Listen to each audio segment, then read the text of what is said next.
नेहमी त्याच रेसिपीज बघून कंटाळा येतो, तर आज बघूया पूर्णपणे नवीन आणि हटके रेसिपी। तर ही रेसिपी बघायची असेल तर व्हिडिओ स्किप न करता पूर्ण बघा आणि हे कशापासून बनवलं ते नक्की बघा। एकदम मस्त अशी रेसिपी आहे।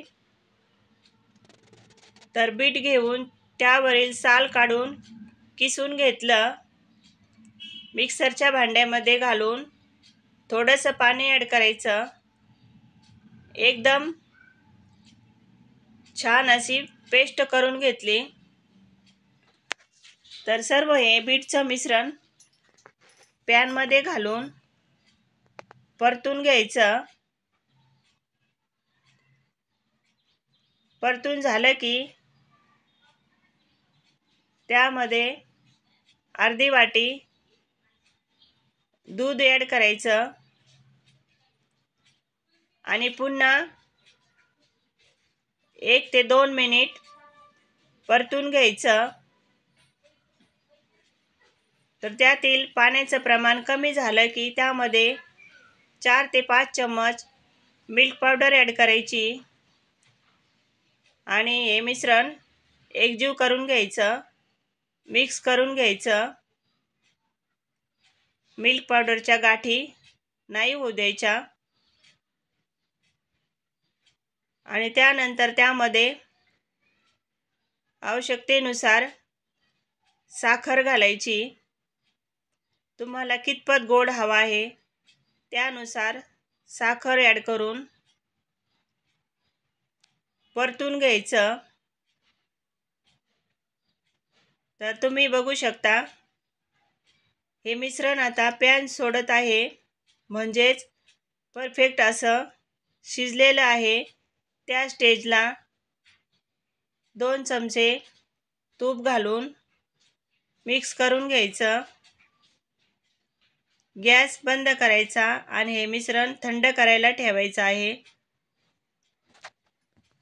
कढईमध्ये 2 वाटी दूध घालायचं, दूध हे फुल क्रीम घ्यायचं आणि याला एक उकळी काढून घ्यायची। पाव कप दुधामध्ये 1 चमचा कॉर्नफ्लॉवर घालून मिक्स करून घ्यायचं आणि हे मिश्रण कढईतल्या दुधामध्ये ॲड करायचं आहे आणि गॅस हा स्लो ठेवायचा। एकसारखं हलवत मिक्स करून घ्यायचं। एक उकळी आली की वेलची पावडर घालायची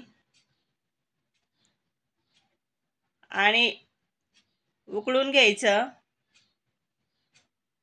तर हे छान असं उकळल्यानंतर त्यामध्ये 2 चमचे साखर घालायची, काही सेकंद उकळून घेतलं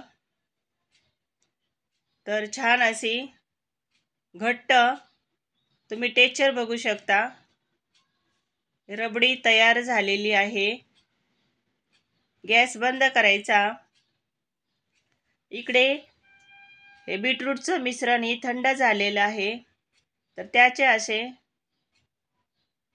गुलाबजामच्या आकाराचे बॉल्स बनवून घ्यायचे। तर सर्व बॉल्स असे बनवून घेतले।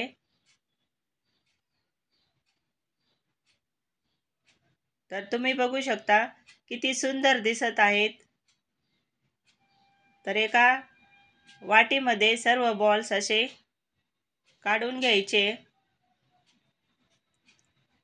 तर दुसऱ्या वाटीमध्ये ही रबडी घालायची आणि त्यामध्ये हे बॉल सोडायचे।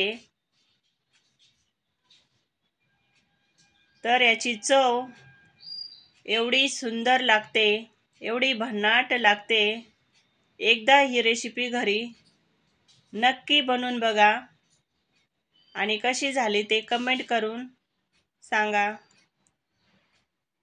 अतिशय सुंदर अशी चव लागते